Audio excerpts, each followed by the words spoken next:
Good evening, ladies and gentlemen, and welcome here to Texas Motor Speedway as it plays host as the first race of the second half of the regular season for the G-Force Sim Racing Vintage Clothing Cup Series.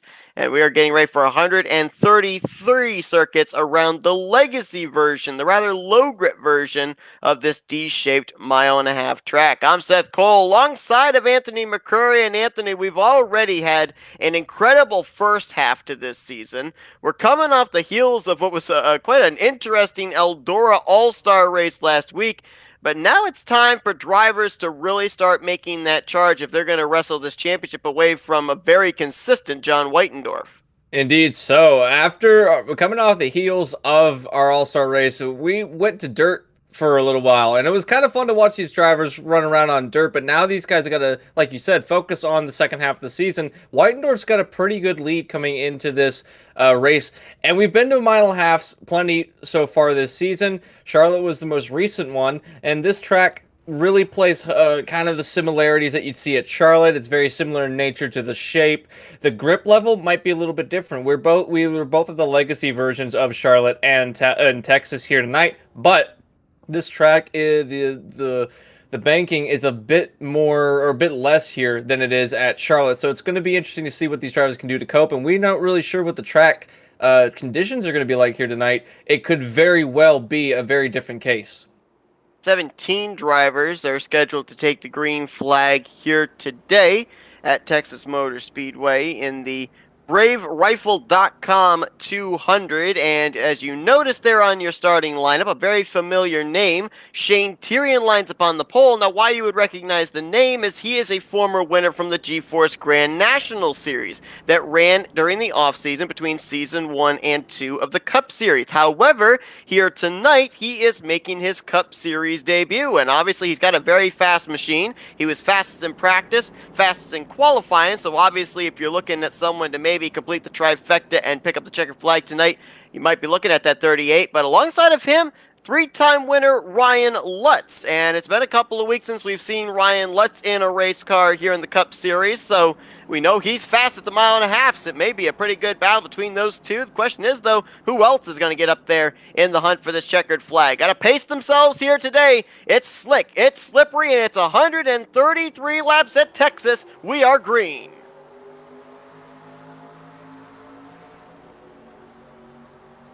And you talked about that consistency that John Whitendorf had there, Anthony, and the points gap he's been able to build. 114 points back to the defending champion, Chris Morse Jr. It's going to be a long road for Chris Morse to try and get that gap down.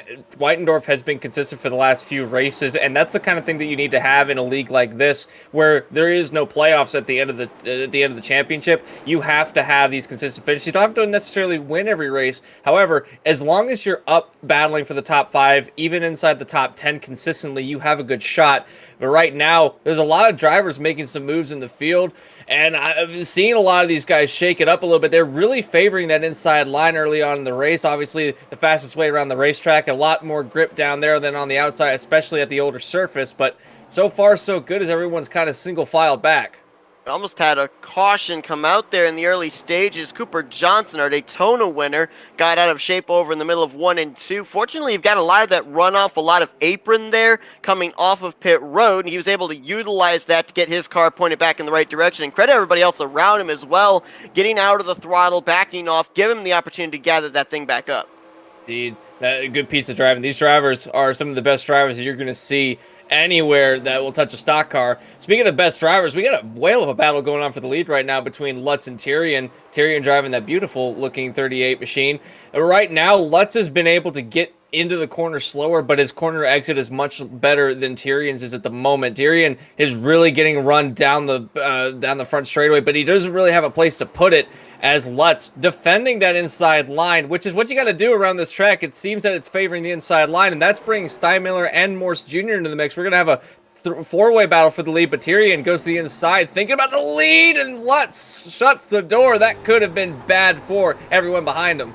Yeah, you look at those top two, and they're both taking a different entry into the corner. Lutz kind of swinging it out a little bit to be able to drive it deep down to that inside line through the center. I think that's why he's then able to let the car ride up off the corner, getting back to the throttle sooner. Shane Tyrion getting those runs down the straightaway, as you talked about, is trying to take those runs somewhere, and he dives it in a little bit earlier into the turn, which then forces him about a half lane up the track through the center. So what he is gaining on entry, he is losing on exit. And the thing I gotta wonder is, we talk about the fact that the track conditions are going to be very slick. This is the legacy version of Texas, which means it's going to be very abrasive on those tires. So how many of those type of moves can you make before the tires start screaming, saying no more, no more? I think we're getting a pretty good idea right now. Tyrion stuck on the outside line, going backwards. He's lost 2 positions now, one to Steinmiller, now one to Morse, slots back in line. Not necessarily a showcase of what the tires are feeling at the moment, but certainly that the outside line is not the where you want to be right now, as he tried to pass going to the back straightaway the lap ago. Now slots in line, but tires, we saw at Charlotte the tires weren't really that big of an issue, and that was a bit of an older surface as well, but here it's much older than it was even at Charlotte. It's going to be fun to watch these drivers kind of figure out and test the waters and how long they can go on tires, because that's been pretty much the talk of the town all season long when it comes to fuel strategies and pit strategies. We see drivers more or less pit most of the time when they need to have fresh rubber on the car, not necessarily when they need fuel. So we'll have to see what the balance is. But we got a good 4-way battle going on for the lead at the moment between Lutz, Steinmiller, Morse, and Tyrion, now back in 4th place. It's a little while back before you find 5th place Houndshell, but he's slowly closing in as well. About 0.6 of a second separating the top 4 from Lutz back to Tyrion. And John Whitendorf, we looked at him just moments ago, losing a spot to Kevin Dinovich, the 29. I think he's in his 3rd or 4th start of the season and looking really good here today. Maybe the most competitive we've seen him so far this season. But for John Whitendorf, we talk about he's got a triple-digit gap between himself and Chris Morse Jr. Now, bear in mind, folks, they don't use the current NASCAR system. They use the old NASCAR system. So while that seems like a lot, if you use the current point system, no, that points gap could be made up in about 2 or 3 races, depending on if Morse Jr. could win a couple of the next 2 or 3 events on the schedule. But for John Whitendorf, what's the goal now for this second half of the regular season? Because there are no playoffs. It's basically from here to the season finale at Atlanta Motor Speedway as to who's going to win the championship. Honestly, Whitendorf, what he needs to do, and thankfully the older point system is kind of helping him out in a way as well. You can gain a whole lot of ground as well as lose a lot of ground in the same sentence. But right now, what he's got to do the rest of the season is basically run the way he's been running since the first half of the season. Just keep at it. Keep it in the top 10. Finish well. Christopher Morse Jr., you be within a couple positions of Chris Morse Jr. You're not going to lose the points lead in one race with the gap he's got unless you absolutely bend it towards the back of the field, which stranger things have happened, and we're not going to leave that off the table. But what Whitendorf needs to do is finish, like I said, finish within a couple of positions around proximity to Morse and finish in front of Morse quite a bit. Right now, Morse is in 2nd place after he's put Ryan Lutz down to 3rd place. Whitendorf running 7th. He's got a little bit of work to do if he wants to catch back up to the 3 machine. And what Christopher Morse has got to do, in contrast, he's got to run down Whitendorf in any facet he can fiction, or not fiction, that's incorrect English, but any way that he can to get the points lead back in swing in his favor. He's going for 2 in a row, 2 championships in a row, that is, so he's got to have consistency as well. Right now, it's putting a lot of pressure on Hank Steinmiller, the new leader. Christopher Morse Jr. coming off the momentum of last week, winning that all-star race at Eldora in the Rumble, and now he's putting the pressure on Hank Steinmiller. Steinmiller, we saw just a couple laps ago, getting by his teammate Ryan Lutz. Now, Hank is still looking for his first win on the season. There's actually quite a number of drivers in the field that are very competitive week after week, and even were competitive back in Season 1, but they have not found victory lane yet this season. Steinmiller is one. Jake Hounshell back in 6th would be another, as well as Anthony Guarneri, who right now is holding down the 10th position. But I'm also noticing another driver back here that we should highlight. He is running right now in the 14th position. He, like Shane Tyrion, is making his Cup Series start here in G4 Sim Racing, Maxwell Castro. And if people follow the eNASCAR Pro Heat Series over on the PS4 side, they'll recognize this name as he is a driver for Ganassi Racing over there. So I gotta wonder, from the PS4 NASCAR Heat over here to 87 cars slipping and sliding around at Texas on iRacing, that's got to be a heck of a transition. It has to be. These cars are super hard to handle, and even if you're an experienced driver, which certainly Castro is, it's still a bit of a daunting task when you step into one of these cars. It's so much different than driving a modern day cup car, and especially it's on two completely different sims. So you have to also adjust to what this sim's logic is, and what it does show is that he has pace. He's not in last place at the moment. He is running the 14th out of 16. Bruce Pearson and Jason Houndshell, which Jason Houndshell is having a lot of struggles today, I just realized, but showing good pace. He's got consistent pace, if nothing else, and it's a learning experience. We weren't expecting him to, be at the front of the field, but seeing him that he's making these rotations, and he's staying within Harrelson, Myhan, and Cooper Johnson as well. Ben! That was Hank Steinmiller, the leader. I just looked up, saw him going around. He's collected up Morse, Ryan Lutz, and I believe as well the 38 of Shane Tyrion. That's in your entire top four involved in that wreck there. Those were the best cars on the racetrack as well, and gee, I want to imagine that this might have been an accident, but I think what happened was the Steinmiller got ran into the back of, because he's got quite a bit of back end damage, and I don't think it all came from the wall. Let's take a look and see here. I saw that just out of the corner of my eye. I was looking at some statistics here. All of a sudden, look up, and the 63 is facing the wrong way, and you are right. I think there was a little bit of help there. Morse Jr. was putting the pressure on Steinmiller. Might have put just a little too much pressure, as there definitely was some contact coming off of turn 4. These cars are on edge enough as it is, and Ryan Lutz gets a piece of it, as does Shane Tyrion. Now, fortunately, these drivers do have one faster pair at their disposal, but for cars, as you mentioned, that are some of the strongest ones we saw in the early stages, to have to use that faster pair this early, we're not even 20 laps in.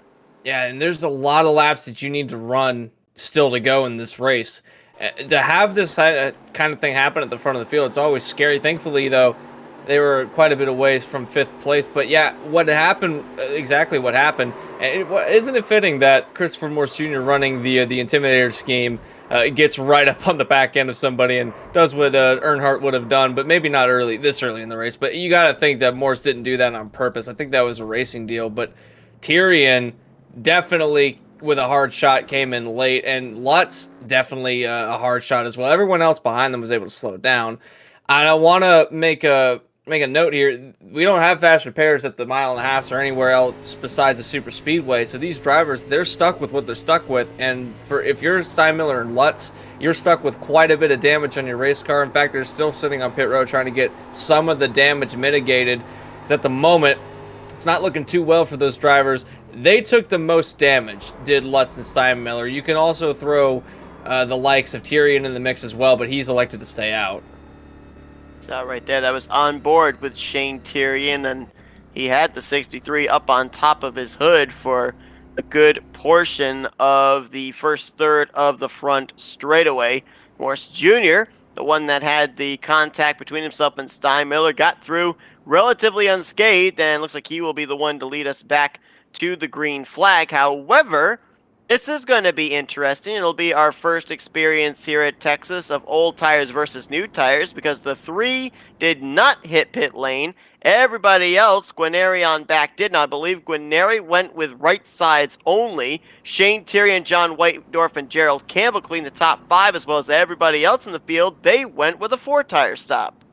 And it really comes down to the track conditions at the moment. Maybe Morse will be able to make it to work, but I am very interested to see what Guarneri can do. He came a lot through, came up through the field quite a bit when they made the pit stop. He had a lightning fast stop as well. One of the fastest stops we've seen, only a 9.5-second stop. He definitely only took right sides, if nothing else. We'll have to see what he can do. Green flag's back in the air, and Morse was not wasting any time, is shot off like a rocket, now leaving the 16 of Guarneri in his wake. What can Guarneri do on lefts or on right sides only? It's a two-tire stop. We've seen work before. You think back to Charlotte, a couple drivers tried a two-tire strategy and actually paid out pretty well for those drivers, and especially with Morse staying out, it's going to give a little benchmark of what we can see between a 4, a 2, and a no-tire stop.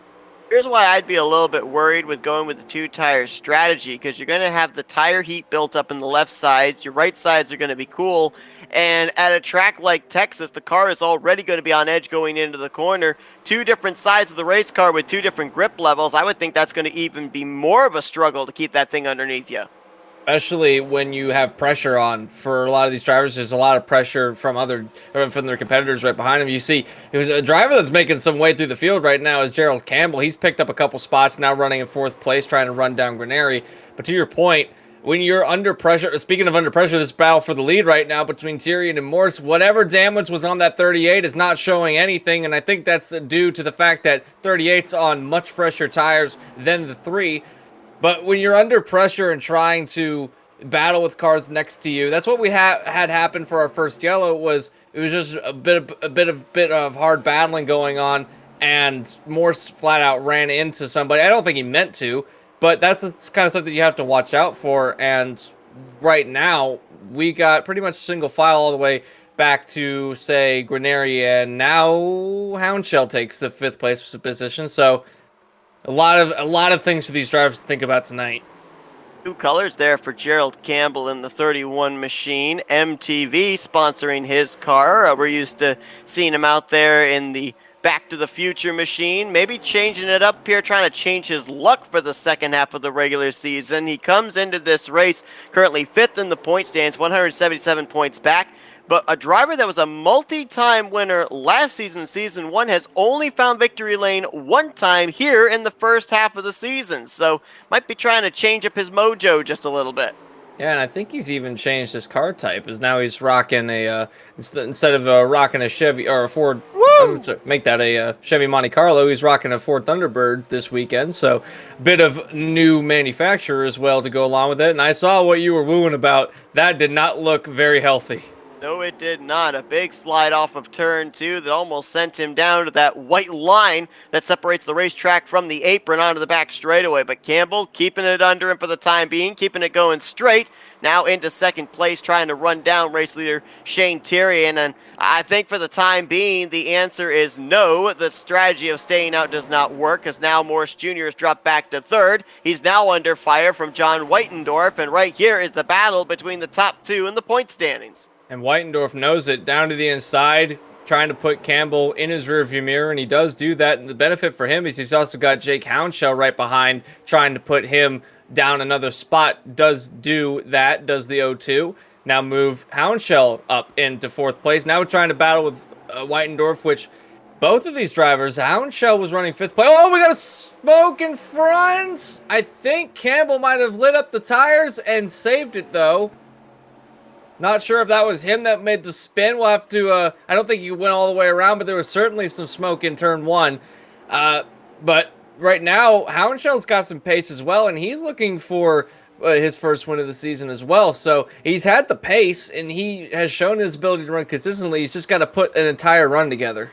So based off of consistency we saw in the first half of the regular season, I think it's kind of safe to say that we're maybe looking at an 8-horse race down this final stretch between Whitendorf, actually it would be a 7-driver battle, I should say, between Whitendorf, Christopher Morse Jr., Cooper Johnson, Gerald Campbell, Hank Steinmiller, Jake Countshell, and Ryan Lutz. Ryan, however, is going to have to really bounce back next week as he is going to be the first retiree out of the race. 16th place is where he will finish after getting damage in the first 20 laps of this race. That's a driver that every race he's been at has qualified well. He's got one of the best average qualifying starting spots of 5th place, and he was on the outside of the front row here tonight.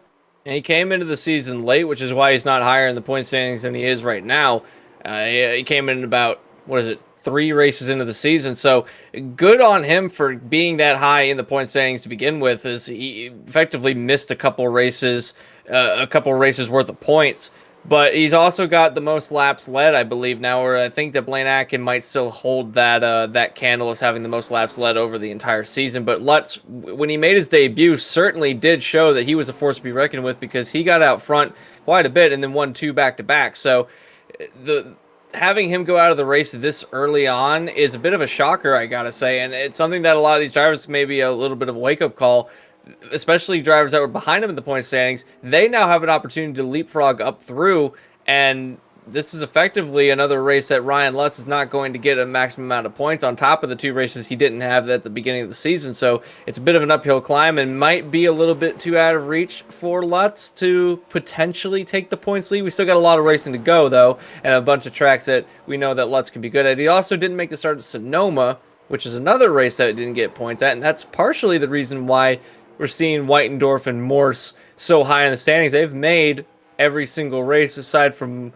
I believe Whitendorf might have missed one. If he did, I don't remember which one it is. But just because you're not good at a racetrack or you feel uncomfortable at a racetrack, you got to run the laps. And Whitendorf and Morse have done that, and that's why, especially Whitendorf, is so high in the season, or so high in the championship.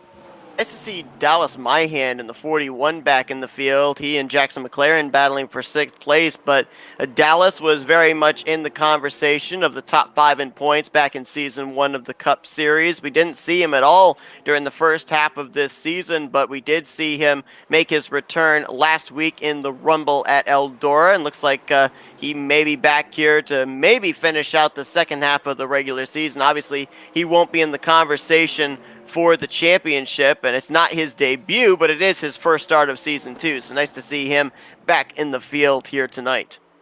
Indeed it is. Another driver that is in a bit of a heated battle right now is back to 8th place. You've got Seth Harlson with a train behind him. Guarneri, Cooper Johnson, our Daytona winner, Kevin Dinovich, and Jason Houndshell at the end of this 5-car fight for the 8th place position. Kind of running in a bit of a train of their own. Not really any bit of urgency so far. I say that, and now Cooper Johnson decides that it's time to put the 16 another position behind. And Cooper Johnson, one of those drivers that the Daytona win, people will say, oh, it was a fluke. Oh, well, it didn't really matter because everyone crashed and he was the only one that was lucky enough to get his car going the right direction. But I watched the replay back a couple times, and he fought that car to keep it any semblance of going in a straight line, and was able to do enough to get himself into that position in order to take the Daytona win. Now, you may say that, yeah, it was circumstantial that he did take the win. After all, the other cars in front did spin around. But that doesn't it doesn't hold a candle to the fact that Cooper has got some pace, and he's been able to consistently finish in the top 10,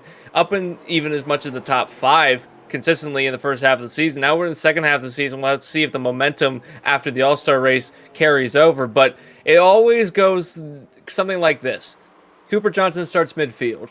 Then Cooper Johnson finds himself at the back of the field. Then, with 20 laps to go, all of a sudden, Cooper Johnson is in 5th place. And that's happened a bunch so far this season. We're looking to see that kind of consistency again. Already in 8th place, has some pace. Now he's trying to run McLaren in my hand. And if he gets up to them, he'll be in the draft with them. And that's going to open the door to maybe challenge for the lead between Tyrion and Campbell. Morse Jr. on old tires make the pass for 3rd on Jake Countshell, so move him back up into the podium. And going back to your point about people saying that the win at Daytona for Cooper Johnson was a fluke, a flash in the pan, a couple of stats to throw out for those naysayers. A 7.6 average finishing position in the first half of this season, and 3rd in the points, only 133 points out. So if a driver picks up a fluke win at Daytona, explain to me how he is still in this championship battle. Exactly. He has been able to be one of those drivers that are consistent every single week. And we always talk about how consistency is the key, and especially in a league that doesn't have a playoff system and you run all the races down to the end and wherever the points fall, the points fall. It's very possible in a scenario that we could have a championship crown before the final race is even ran, and that happens in Formula One quite a bit.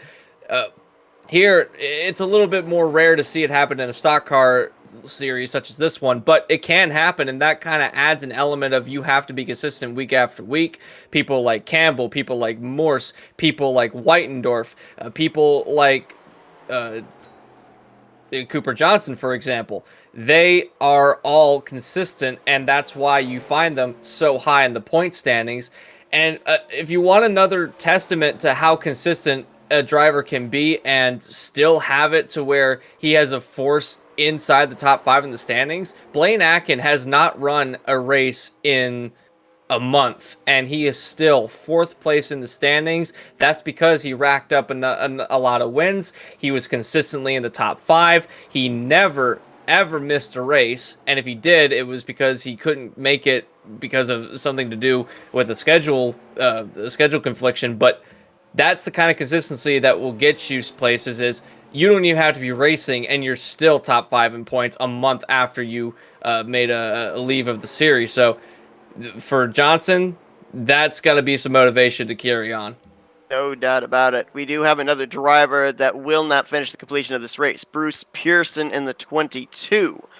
Pulled it back to the garage area and will finish 15th. So right now we've got 14 cars of the 16 originally still out there, and all 14 are currently on the lead lap, albeit it looks like Hank Steinmiller's car woefully off the pace after he being involved in our only caution up to this point back on lap 17. You know, John Whitendorf, I'm looking at some of these races we've got coming up here, and I think that a lot of these upcoming tracks favor him just based on past performance at tracks of similar configuration back in the first half. After Texas today, we go to Daytona. Well, his first win of this season was at a super speedway of Talladega. The following week, we go to Watkins Glen. Not only is John Whitendorf the defending winner of Watkins Glen, but we saw the dominating performance he had back during the first half of the regular season at Sonoma. So, you know, if there's ever a driver in the field in the upcoming weeks that would have his confidence level at max, I think you'd have to look at the 33. So maybe he's going to just use Texas as a stepping stone here, because while he's been consistent,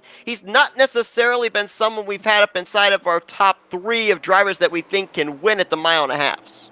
Yeah, he's struggled at the mile and a half so far this season, but he again has stayed within the top 10 for most of the first half of the season when we go to the mile and a halves.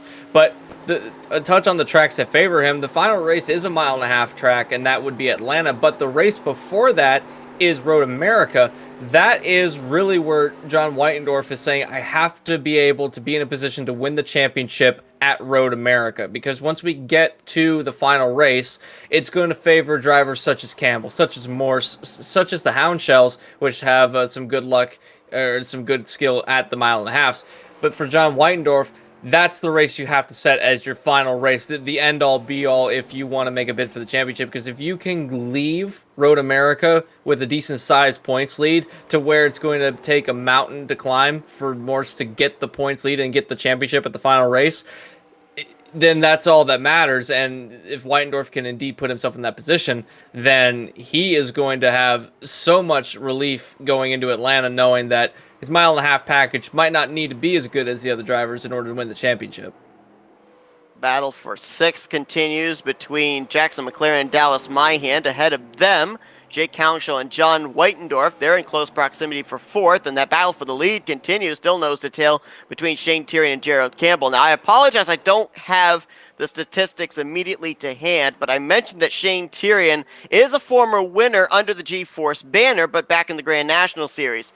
For some reason, I believe he was a 2-time winner there, but I can't remember where the second victory was at. I do know the first victory was at Phoenix. He, however, tonight is looking for his first victory in the Cup Series for G-Force. And right now, he's been able to keep a pretty good consistent lead at the moment over Gerald Campbell. Although Campbell is hounding on the back end of the 38 right now, I would dare say that Campbell is the faster car, but just can't figure out a way to carry his run somewhere, as he's right up on the back end of the 38, trying to take the run somewhere, trying to dive it inside. Now, this is the first time he's really gotten to the inside of the 38 in the last 10 or so laps.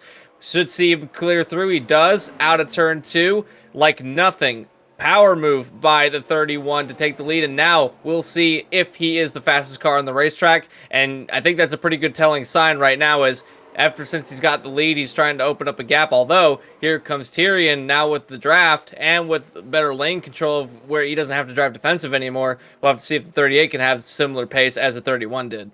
And Morse Jr. is on pit road. Remember, he had not come to pit road under our only caution, so this is a regularly scheduled green flag pit stop. So with him coming to pit road now, 18 laps before everybody else has to, we're going to be seeing everybody else on pit road, maybe somewhere between laps 60 to 65. And I mentioned that Shane Tyrion, to my knowledge, was a multi-time winner in the Grand National Series, just couldn't pull in that second one. I want to thank the little voice in my head named Matthew Rodriguez. It was Auto Club where that second win came in Grand National. And Tyrion has taken the lead back from Campbell after Campbell got a piece of the wall coming out of turn 4. So a lot of ground lost by the part of the 31. And with the damage model that these drivers are running, that could be okay. That might be something a bit more sinister, given the fact that it might have knocked something completely off the car, and that could inhibit the ability of that car to turn any sense of normality. But I think it doesn't seem like it's hurting him at the moment. He's trying to run back down Tyrion. There are some drivers that these guys are going to have to face. In fact, one driver that these guys are going to have to face very soon, and that's Hank Steinmiller, who, as you mentioned earlier, is woefully off the pace. He is running somewhere in the 33-second lap times, while everyone around him is running in the 32s at the moment. So, and that's on a similar pit strategy as everybody else. So there's definitely something amiss with that 63 after he's slammed the wall earlier on, but they're about to catch him going down the front straightaway. And this could be good if they catch him on the straightaway. It could be interesting if they catch him in a turn. Yeah, obviously we've seen nobody really willing to migrate up off the inside line so far today. Everybody hugging that white line. You see, it's a huge gap from the top two back to third place, John Whitendorf, and there is the aforementioned Hank Steinmiller in your shot. Now, we mentioned Morse Jr. came to pit road. Also, a lap before that, Anthony Guarneri ducked on to pit road. Morse Jr. stayed out under the last caution. Guarneri went with a two-tire strategy. So apparently both of them having to come to pit road a lot sooner than everybody else. And they are now hoping that this continues into a long green flag run, because they are both currently a lap down. They need for this to cycle back around for them to be back in the lead lap. If a caution comes out now, Hank Steinmiller, who just got lapped, and as soon as I say that, there is the caution for Dallas Myhan, and Steinmiller would be the free pass car as Jason Hounshell comes flying in. And the commentator's curse strikes again. I was gonna say it. I was watching that battle happening, and I saw the whole thing start, and it's a very similar situation that we saw earlier between Campbell and Lutz, or make the Campbell Lutz and the 63 of Steinmiller. This was going into turn 1, and I want to bet that Myhan was trying to throw a block on the 02 and just mistimed how much the 02 had to run. Jason Hounshell, the whole front end of that car is ripped to shreds. The whole right front tire is gone. It's actually rolling on the back straightaway down on the apron as he limps that thing back to pit road. Let's go back and see what happens. Second caution of the day, and second time it's over in the turns 1 and 2 vicinity. Now, this was a big battle between the 02 and the 41 going down the front straightaway. In fact, Hounshell had quite the run going into turn 2 when this incident happened, and I just don't think he really knew what the 41 of Myhan was going to do. I think he came down and might have had to slow up to avoid the slower 33, and that's what looped him around as they were trying to get around Whitendorf. But Whitendorf, I don't know if he parked it going into the turn or not, but just a loop around, and then a huge shot from Jason Hounshell after the fact too as well. If you look at the shot that we had there, it looked like when Myhan threw that block, it really got him loose going into the corner, and he was battling that loose condition all the way through turn one. Of course, if your car's not going in a straight, well, not necessarily straight, but if your car's not holding steady through the corner, it is going to scrub off speed. Looked like Jason Houndshell's car was pretty, or make that Jake Houndshell's car is pretty firmly planted, so he was maybe carrying 1 or 2 miles per hour faster through the corner than Myham, which probably led to that contact. And when you get into a situation like that, it's really hard to slow the car down. We mentioned it before this season where some drivers will see a crash happening and try to back out of it, but you've carried so much momentum that if you tap the brakes even a little bit more than you usually do, it can upset the car enough to loop the entire car around and end up having a much bigger crash than what would happen if you just bumped into the back and hoped that it wouldn't spin around. But back to live right now, Hank Steinmiller, or for me at least, Hank Steinmiller is on pit road. He stayed out to lead a lap. After all, he was lapped down, so he got to lead a lap while out on the racetrack pacing. But everyone else has since come to pit road. Tyrion, Campbell, Whitendorf, the top three, and this really benefits Christopher Morse Jr. because even though he was a lap down, this caution is going to bunch the field up, but he got caught behind the pace car. We'll have to see if they let him by afterwards, but Granary is also right there as well, so the pace car has caught both him and Granary. Those two made a stop before the cycle of green flag stops were about to happen for the other drivers, and when the caution came out, had them get caught right in front of the leaders. A lot of times I'll get rules of different leagues mixed up. If I recall correctly, there are no waiver rounds here in the Cup Series. And so we'll wait and see if, when the pace car lights go out, if the 3 and the 16 do go around and get the laps, or if they're actually going to have to drop back behind the race leaders here on the lead lap. If so, then we'll only have 10 drivers on the lead lap of currently 12 that are running.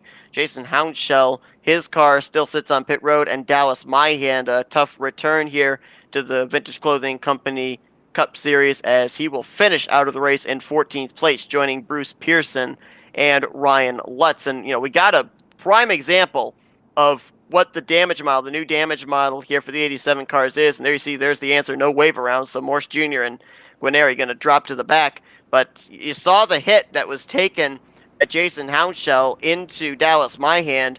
While the car looked relatively undamaged, as soon as it went down and just brushed the inside wall, you kind of just saw like the hood shredded off of the top. That right front tire fell off and started rolling down the back straightaways. So it seems like pretty much with the high speeds they're carrying today, no matter where you hit that race car, it's pretty much going to end your day early. And you just got to hope that thing's going to be able to go out there, turn some laps, and maybe have a race of attrition at the end to pick up some spots and some valuable points.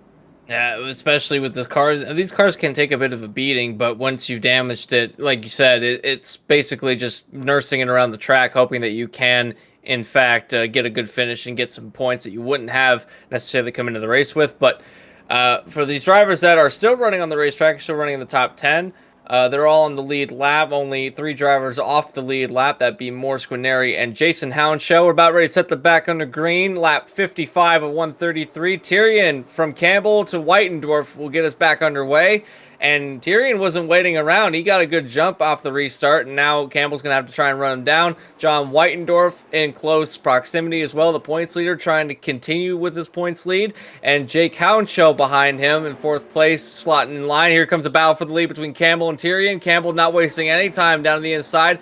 I thought for sure that Campbell was the faster car between him and Tyrion, and I think that he knows it as well, so he wants to be out in front, although Tyrion with a bit of a battle coming back out on the outside line. Not the fastest way around the track as we've seen. Does he try to duck to the inside, maybe throw it in? I don't think he's got a run, does not have a run, but might be setting himself up for a run down in turn 3. Campbell had a really good run through 1 and 2. Tyrion countered it through 3 and 4, and we're starting to see some shadows creeping in there from the skyboxes over in 1 and 2. They haven't been there long enough, I don't think, to cool the track down in that area just yet, but if they continue to linger there, you have to wonder if that's going to play havoc with these drivers going into one set of corners with a slightly cooler condition and then going over to the sun-beaten turns 3 and 4 where it would still be very, very slick. Oh, if Campbell wasn't clear, he thought he almost got clipped by the 33, and now seeing these guys bunch up, Jake make that Jake Hound shell is now showing himself up into the top three. He's now put the 33 down to fourth place, trying to get up to the lead of the race. And Tyrion's now opened up a gap. He doesn't want to be stuck behind the 31. I know that Campbell gets a better run when he's behind somebody, but it seems like his car stalls out once he gets to the lead. In fact, no one has really been able to get away in the lead. It always seems to slinky back together. Right now, Jake Houndshell knows it. He's got a good run coming out of turn two. Can he take the momentum anywhere? Looks to the outside, maybe try a late move down to the inside, or gets the arc, tries to set himself up for a run down the front straightaway. This could be Jake Houndshell's first win of the season. He's shown some great pace so far, and if he can get this win, it's going to leapfrog his momentum nonetheless, but he's in 7th place right now in the standings. This could also leapfrog him through the standings with the other drivers are running. Yeah, he's got 3 top 5s, 9 top 10s so far this season. Currently sitting 6th, or make that 7th in the point stands. 185 points out. Just to kind of put that in perspective, that's only a full race behind points leader John Whitendorf. So still very much in the conversation for this, as looks like some connection problems back there for Anthony Guarneri, who right now sits in the free pass position, 11th place, between himself and Chris Morse Jr. Those are the two that are battling for the lucky dog should we get another caution flag. Now, one thing that I was noticing back here as well, in terms of drivers that are up here towards the front, is that the one of Maxwell Castro, we were talking about Kim kind of running towards the back around the 14th, 15th position earlier on. Apparently, he has been able to adapt pretty well, figured out what's underneath him, because he's starting to make some forward progress. He's now up inside of the top 10 in that 8th position. Indeed, he is. I'm going to change the subject slightly. I want to know why Christopher Morse Jr. is so far back, and so too is the 7 of Jackson McLaren. I went back and looked at it, and at the restart, they stacked up majorly at the restart. What happened is that Guarneri went and pushed Morse into the 7 of McLaren, and they spun going down the front straightaway, both him and McLaren. Now, McLaren made heavy contact with the outside wall on the front straightaway, got the car turned around, and Morse spun it to the inside, now has a considerable amount of backhand damage, and when he tried to get the car going, he looped it around again. So, if you're wondering why they're at the back of the pack, that's the reason why, and I'm surprised that didn't bring out another yellow. I guess they figured that they had just taken the green. It would have taken a while for the cars to get up to speed, and there would have been time to get back going. But that is very unfortunate if you're Christopher Morse or Jackson McLaren, because they came in with some pretty good runs, and this is great news if you're Guarneri, because now you've got no competition to get back on the lead lap. Great news for Guarneri, and great news for John Whitendorf, because that's the driver that's trying to run you down for the points lead that right now is not in position for the free pass, and as we saw there, has some pretty extensive front-end damage on his Chevy Lumina as well. Whitendorf has now moved his way up into the top 3 in 3rd place behind this battle still between Shane Tyrion and Gerald Campbell. And you brought up a great point there. Normally at your mile-and-a-half tracks, you usually have one driver that steps out and away from the competition, leaves everybody else in the dust. But it doesn't matter who's been out in front here today. They've not been able to get away. I think maybe the biggest gap we've had so far from the lead back to 2nd place, maybe 5 car lengths at most.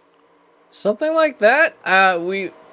For a little while after the restart, Tyrion opened up a little bit of a gap. It was a couple of, about maybe 6 or 7 car lengths, but when that gap opens up, it does close back quite rapidly, and we saw it happen. Campbell lost a lot of momentum. Even earlier, before the pit stop, when Campbell slacked the wall going out of turn 4, he lost quite a bit of ground, but he was able to regain it all in a quick couple of laps. So I think it has something to do with the way the setup drives, where it does rely on draft in order to keep with a car in front of you. But if a couple cars are running together, that's why we're seeing these cars kind of in pairs. We're seeing Tyrion and Campbell, and then behind you see Whitendorf and Houndshell, and they're both running in pairs. Even further back to them, we're seeing Harrelson and Johnson running in a pair, and then even further back, we see Dinovich and Castro running in a pair. So it has something to do with if you've got a car with you and you're able to kind of pair with them, then you will maintain race pace. And as soon as they break the pace, like you're seeing right now with Harrelson and Johnson, Johnson went to the inside of Harrelson. Now is trying to run down make that Jake Houndshell and John Whitendorf, but you'll see now Harrelson will catch back up to the 14 of Cooper Johnson. So you're never really alone in this race.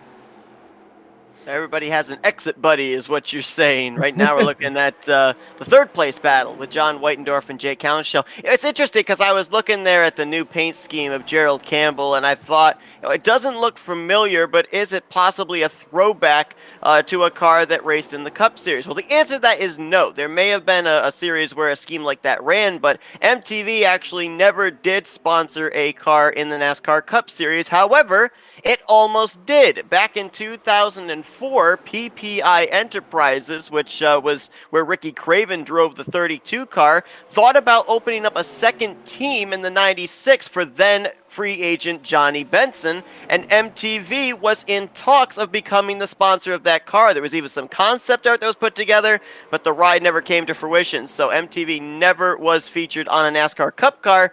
Gerald Campbell changes that here tonight in G-Force. It's a shame because that's a nice looking car, a nice 90s throwback to MTV as well, which these are 87 cars, and I don't think that MTV was a thing back in the 80s, certainly wasn't the 90s, but certainly a nice scheme. And it's kind of a shame when you hear stories about that of what could have been. And how cool is it that on iRacing we're able to see what these kind of things would have looked like if they had happened. We always talk about how, you know, the what ifs, but the beauty of the sim world is that it can happen, and I gotta say that is a beautiful scheme. The wheels might be a bit much. I don't know about the the pink wheels, but certainly the baby blue with the MTV logo, it just screams mid 90s MTV and the golden age of MTV, where it really, that was where you went for the music videos, and that's where you kind of got to see what was happening in the music world. And now MTV now is fine. There's nothing wrong with it. It's just it's never gonna be the same as the old 90s MTV. And that car, I would buy a die-cast of that car if one was ever made. So if anybody knows how to make die-casts, then contact me and I will purchase one, because that is a beautiful... It almost looks like something that you'd find in a cereal box. Like, remember when I believe... old General Mills. Yeah, it was when the 43, you'd get the different 43 cars in the cereal boxes, and it was usually a John Andretti scheme. And I remember having one that was a blue Cheerios car and a blue Chex Mix car, and those I think I still have. But this feels the same way if you were to get this in a cereal box. General Mills was the Pokemon of NASCAR diecast. You had to collect them all. Exactly. You asked the question, and Wikipedia had the answer, by the way. The very first MTV was back in 1984, so it actually would fit with the 87 cars. Well, I learned something today. I didn't realize they were that old, so... But this really could have happened.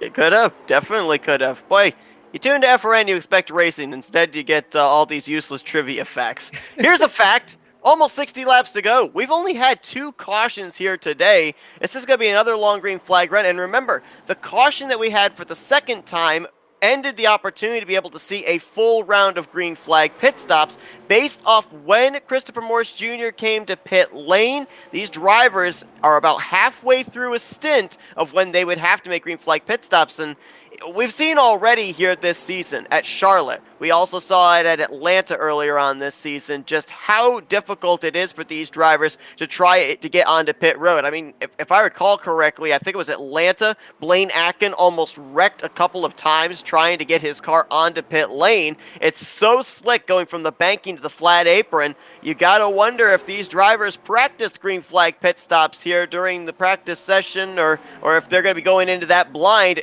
if they're going to be knowing just what to expect when they try to get that thing mowed down. The good news for them is that they have another track that they can kind of pull from information from. That was Charlotte, the closest track to this that we've gone to so far. We'll make that Atlanta. We've been to Atlanta as well. So you have the knowledge from both Atlanta and Charlotte that you can pull from. The thing is that this isn't Charlotte, and this isn't Atlanta, this is Texas, and even though these tracks might on paper be the same, they drive very differently. Whoa! Look at Campbell pushing Tyrion down the back straightaway. There was some contact for sure, And I don't know if Campbell was just trying to keep his run and he didn't know where to take it and he linked up and didn't want to turn off because that might have resulted in another crash. But one thing that I have noticed though, and this kind of ties into the when we get green flag pit stops potentially, is these cars look incredibly stable tonight as well. They look the same way at Charlotte. They did not look like this at Atlanta though. At Atlanta, they looked like they were on dirt. Tonight, they are as stable as they were at Charlotte. And to kind of harken to why that I think that is the setup might be a little bit tighter, but the couple of cautions we've already had was not caused by a solo spin. In fact, the only thing that we've seen in resemblance to a spin is when Campbell kind of cooked it a little bit going into turn 2, got on the apron and almost looped it around, but he was able to save it pretty well and not lose a whole lot of ground. So as far as getting on the pit road goes, if the cars are this stable by themselves, then they can arc it out to the high side of the racetrack and kind of arc it into the pit lane, slow it down a little bit. You're going to have some coordination between yourself and the fellow drivers around you, but if you can make that happen, then you might be okay. Or just stick it to the inside line because it seems like it's where these cars are the happiest. And if you can stay down there and woe it up, then you might not have any problems getting on the pit road tonight. And in regards to the setup, I'm not necessarily certain that the Campbell incident that we nearly had was in any way attributed to the setup itself. We ended up having in the initial start of this race, Cooper Johnson nearly loop it around on the first couple of laps. I think it might have been both his incident and Gerald Campbell's incident could be related just based on cool tires on the restart. And when you have cold tires and a track like this with an old surface, then it's kind of like being on ice until those tires get warmed up. And there's no tire blankets in this series. You see some series that run with the tires preheated, and these guys do not do that. As a lot of the American series don't do that as well.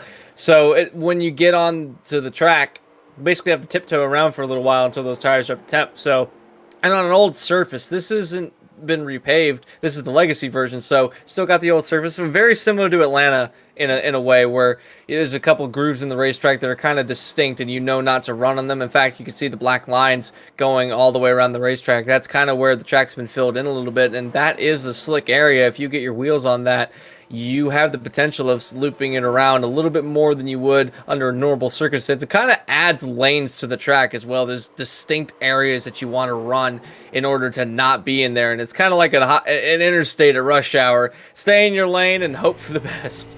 Yeah, kind of those spots there that you're talking about are lovingly known by the drivers as the seams. And one thing I wanted to do here is ride on board with race leader Shane Tyrion, and what I want you to watch is just how this car kind of bounces up and down. This is the older track surface of Texas Motor Speedway. Of course, Texas underwent a repaving a few years ago, but this is a very bumpy track, especially there in the corners. And you talk about the fact that these drivers look very well planted. It doesn't necessarily mean that they're having a smooth ride around this racetrack. Oh no, they were probably need to go to the chiropractor at the end of this race. They are getting jostled quite around in that car.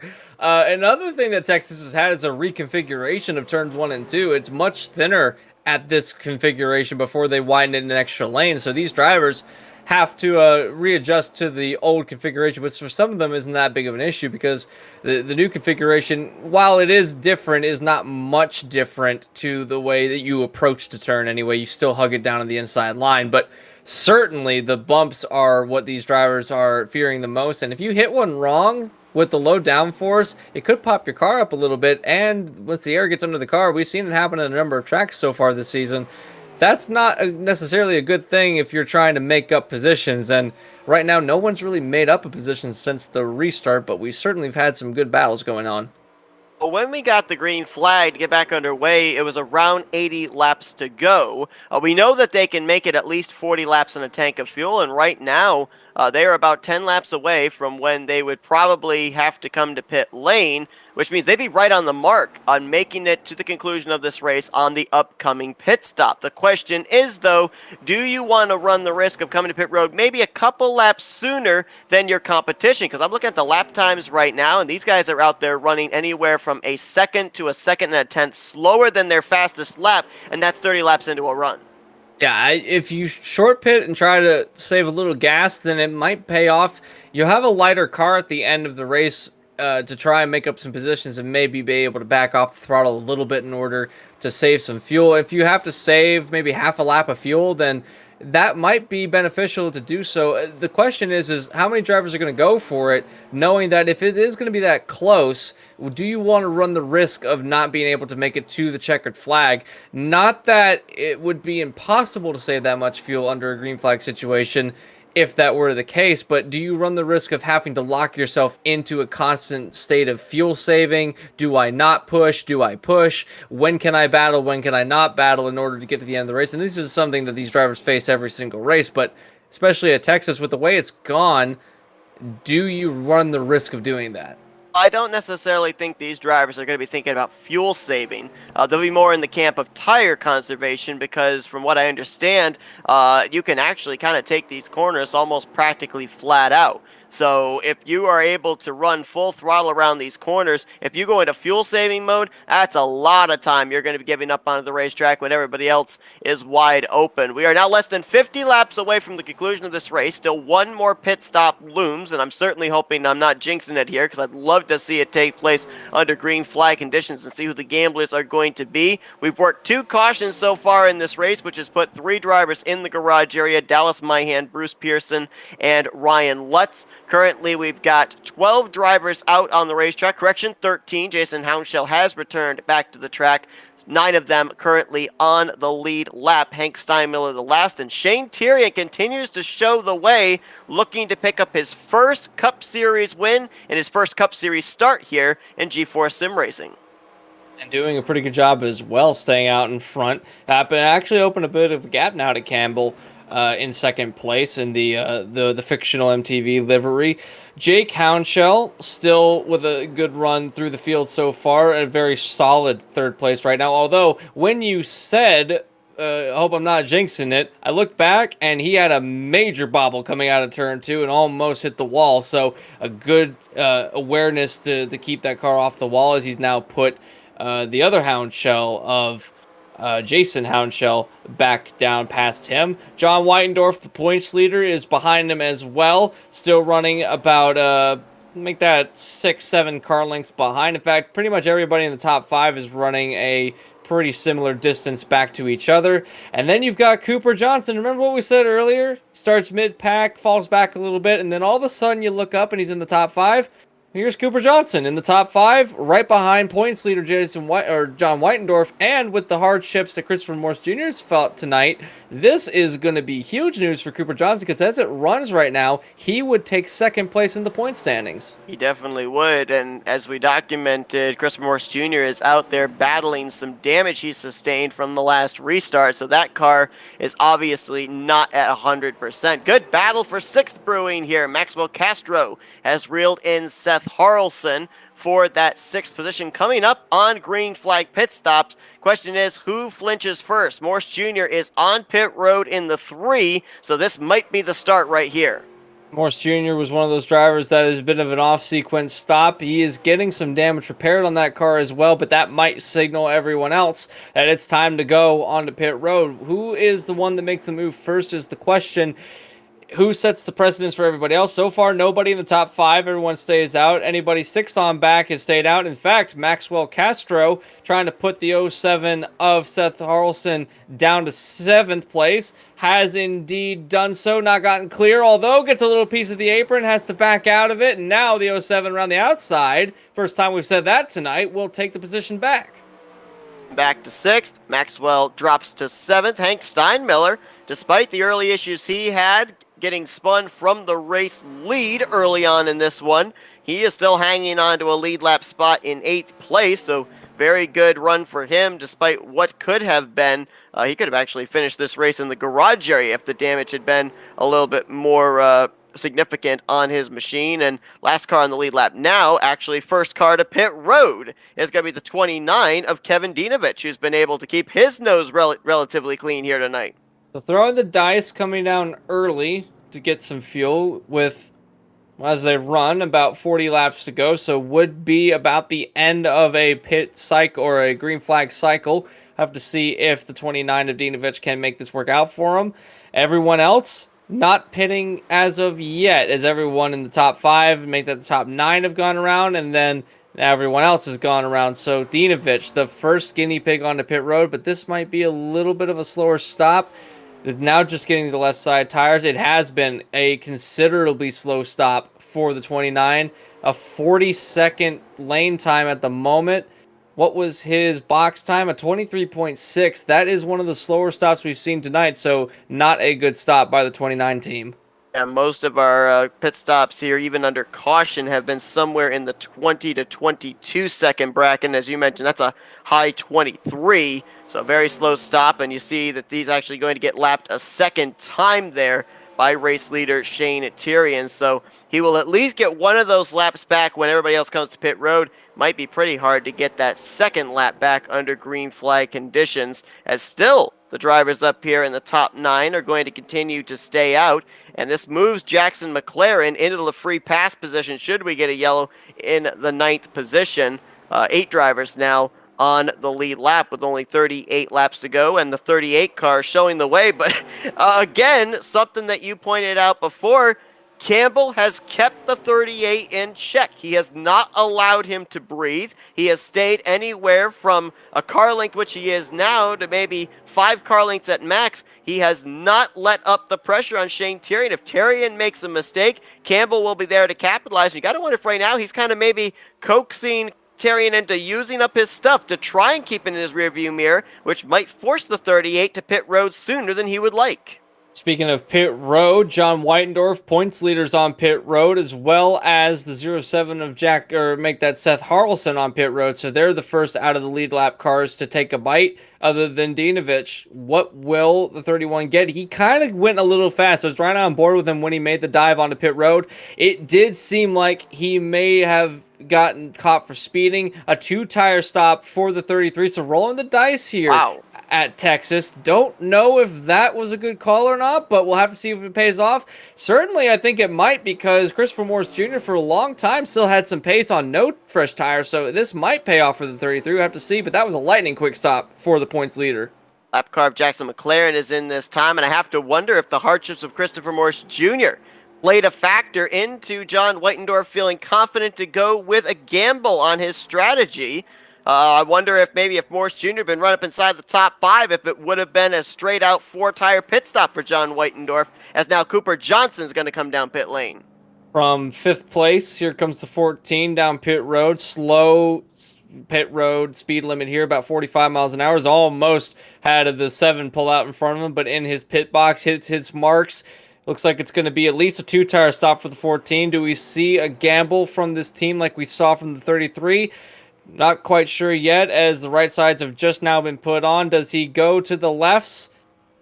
No. A 2-tire stop for the 14 as well, so throwing the dice is Johnson as well.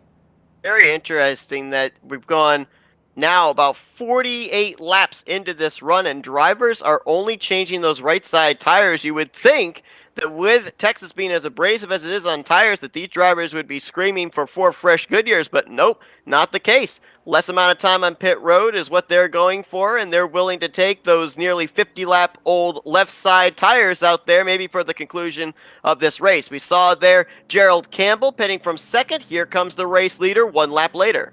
And Campbell took 4 tires on that stop, so a much slower pit stop compared to everyone else. We'll have to see how that plays out into his overall time. Tyrion now hitting his marks on the pit road, as Maxwell Castro inherits the interim lead of the race for the time being, and he's battling right now with the 33, who's trying to get back around.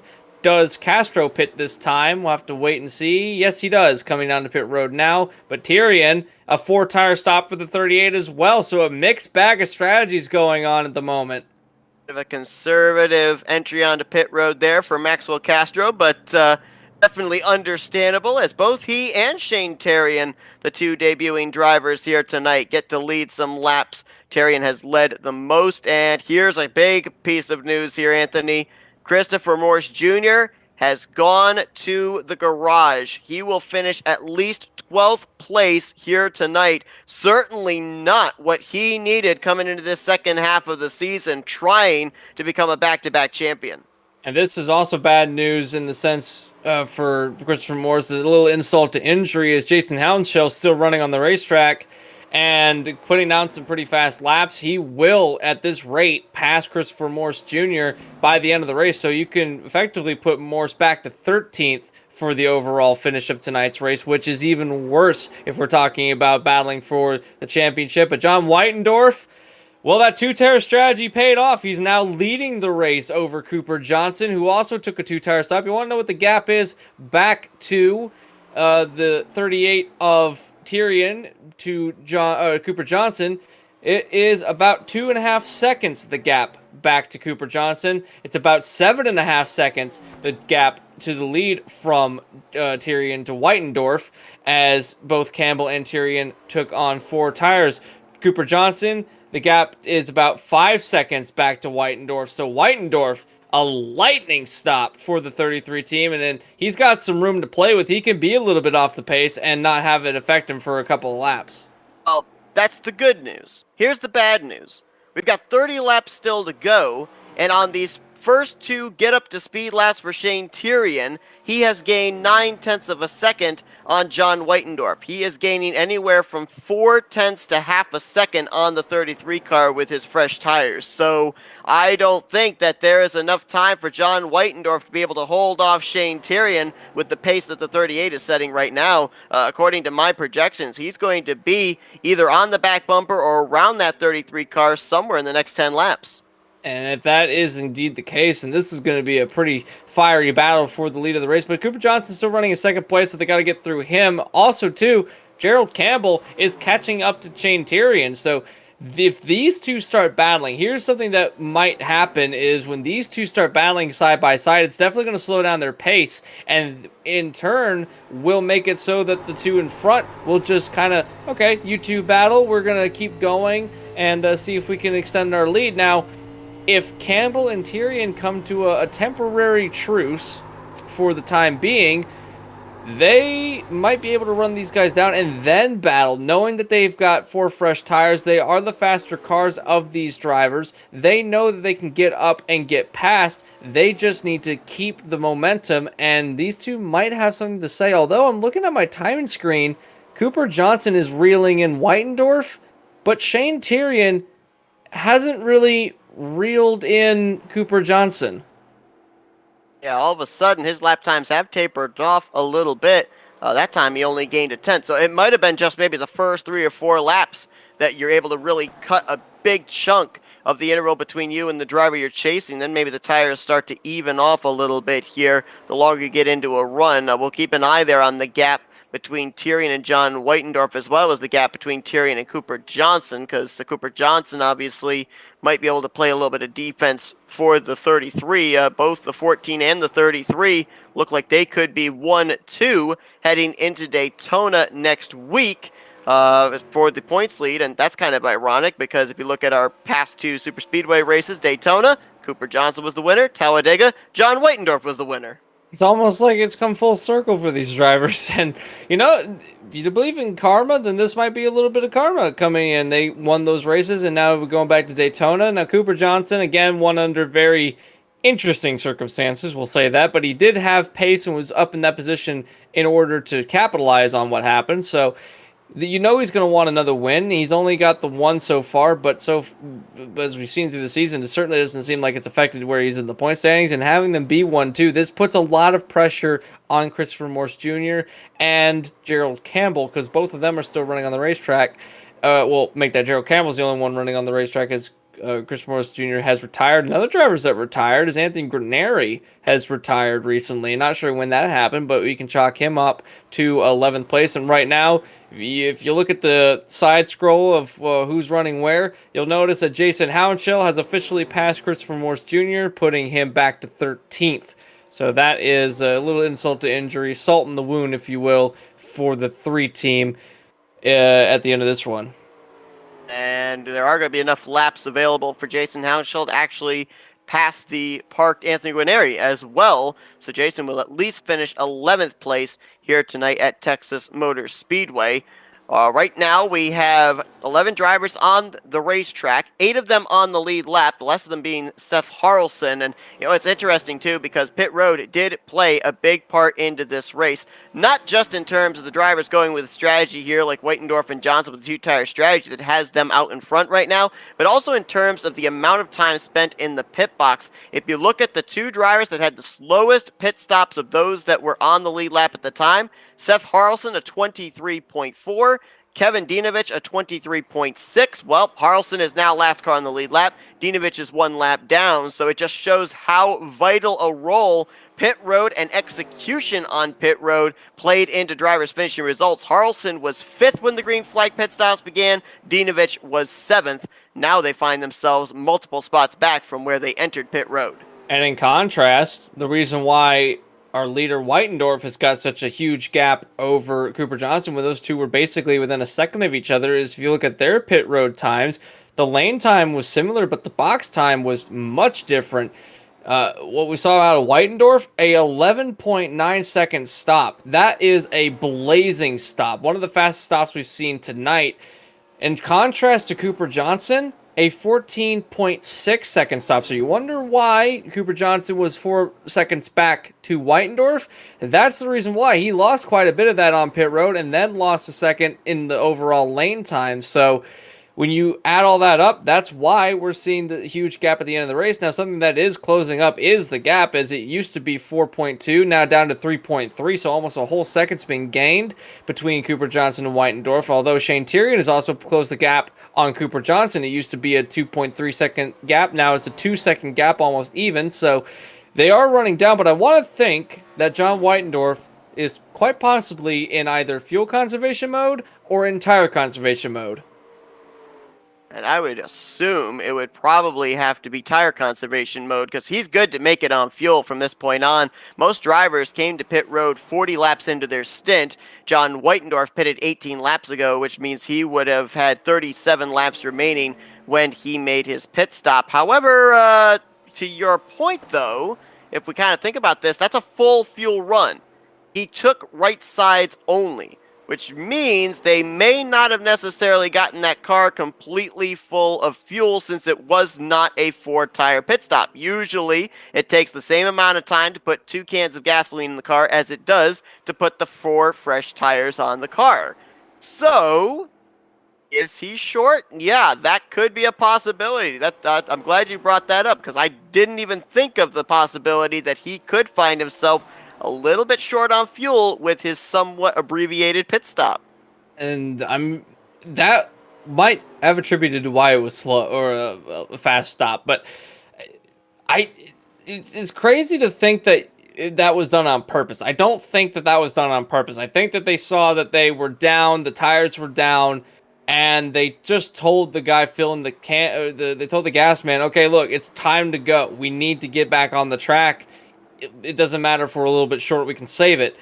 It has paid off in the sense that it's a gap that has been stabilized now at 3.4 seconds back to Cooper Johnson, but the fact still remains is that if he is having to save some fuel, he's still doing it at a reasonable pace that he's able to keep the lead. So if it does come down to a couple laps difference, whether he has to save or not, I don't know. At this stage, I don't think it matters because he hasn't slowed down anymore at all, but someone that has is Cooper Johnson. He's slowed down a little bit, or either that or Shane Tyrion is picking up the pace because Tyrion has now gotten it down to 1.9 seconds back to Cooper Johnson. He's bringing Gerald Campbell with him, and he's also bringing a lap down machine with him. That'd be the 00, I believe. That is not the 00. That is the 29 of Kevin Dinovich, bringing him with him. But Jake Hounshell is still running at the top 5.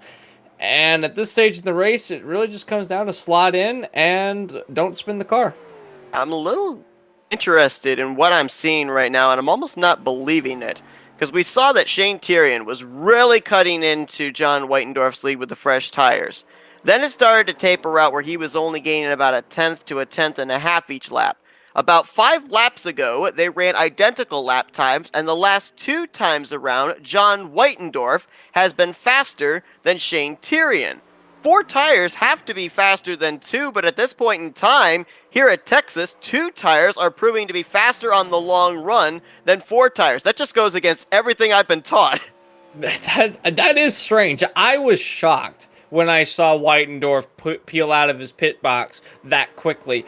And I'm in the same boat as you. I thought that was kind of impossible the way that he's been able to keep the pace, but clearly they knew something that we didn't. Both him and Johnson, the only two that really threw the dice on a 2-tire stop, and it has paid off. Maybe they heard something that Christopher Morse said, or even observed how Morse was not losing that much time, given the fact that he was on a 2-tire strategy versus a 4-tire strategy earlier on in the race. Oh my goodness, there's a caution. That changes everything that we just said. It might have been Kevin Dinovich in the 29. He is on pit road now, but he's the only car I saw that was off the pace on our telemetry. Ooh. Oh, wow. That was not what Whitendorf wanted to see. Ooh. Oh, he had a tire go down. Dinovich had a tire go down. Let's go back and take a look here. I was actually looking back, and for John Whitendorf, he'd been able to close out this deal under green flag conditions. This would have been his 3rd win in the past 4 points paying races. We go back and look in turns 1 and 2. What happened to Kevin Dinovich? Into turn 1 he goes, and oh yeah, wow. I think that's the first time we've seen a tire go down in this league by itself. That was super strange. Yeah. It's one of two things that makes a car turn that quickly to the right. It would have either been, as you said, a tire going down. Another thing that kind of springs to mind, just based on the fact the car kind of disappeared from our screen immediately after, is the possibility of maybe a rig malfunction. Maybe something in the steering mechanism. Where the wheel just wouldn't turn anymore and the car just went straight. Let's look at the steering wheel here. He's turning to the left. Oh, and then the thing just counters up to the right. Yep, that's got mechanical failure all over it. A rig failure for the 29 car. Certainly did look like a tire went down, but when that happens, you're just a passenger, and he might have also had some connection issues, which might attribute to why his rig had a malfunction, because that car just, man, that was a hard impact out of the outside wall. But that was a solo car caution, and it almost wasn't a caution had there not been somebody behind him. I think that they might have let that one slide because he teleported to pit road pretty quickly after that happened. So that, if you are a very different looking top 5 now, as I've gone back to live, that was bad news for Whitendorf, because now he's running 5th place after he came down pit road, got 4 tires this time around. Someone who, no one stayed out, but what did happen was Campbell came down, Harrelson came down, Johnson came down. We'll make that just Campbell and Harrelson. They came down and only took 2 tires, and I want to bet they might have thrown to the left sides on those cars, or maybe more rights. Not really sure what happened, didn't see it, but that throws a big monkey wrench, as now Gerald Campbell leads again, and now Seth Harrelson's in 2nd place. I would assume it would be right sides that they took on. Both drivers took on 4 tires under their green flag pit stop. And yeah, we had those gamblers there under green flag pit stops. We now have the gamblers under caution for what's going to be a restart with less than 10 laps to go. And to be honest, I kind of like this strategy by the 31 because it seemed like he had a car equal, if not maybe a tick faster than Shane Tyrion. The problem was he was constantly running in his draft, and so therefore when he would try to make a move, the car would seem to get tight on him, and he just was not able to get to the inside to complete said pass. Now he's out there in clean air, he's got the track position, and he's also got 2 machines between himself and the 38, as well as the 33 of John Whitendorf. So this might definitely be a race-winning move for Gerald Campbell, because we talked about the fact that there have been 2 previous races this season at D-shaped mile and a halfs, Atlanta and Charlotte, Well, neither one of the former winners from those two tracks are going to be here for the finish of this one. Landon Huffman at Charlotte, we haven't seen him since then, and the defending winner from Atlanta, Ryan Lutz, was the first driver in the garage area here tonight. Indeed so, and don't count out these drivers running in second and third either. Seth Harrelson, again, looking for his first win of the season. This is the first time I think that we've seen him this high up in this race. So knowing that he's got a shot to maybe possibly get a win out of this, he's got some decent pace, certainly had some at the early part of the race.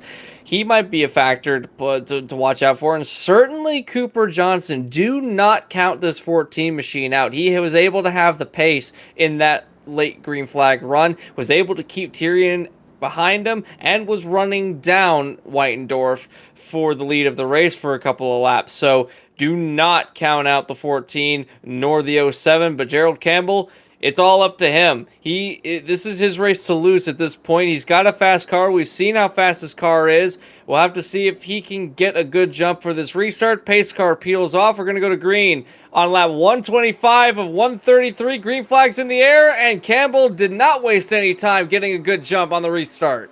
9 drivers on the lead lap here with 8 laps to go. Jackson McLaren got the free pass under this caution, restarting in 8th place as Campbell about maybe 2 car lengths over Seth Harrelson. The battle is on for 3rd behind them. Cooper Johnson trying to hold off the fresh tires of Shane Tyrion.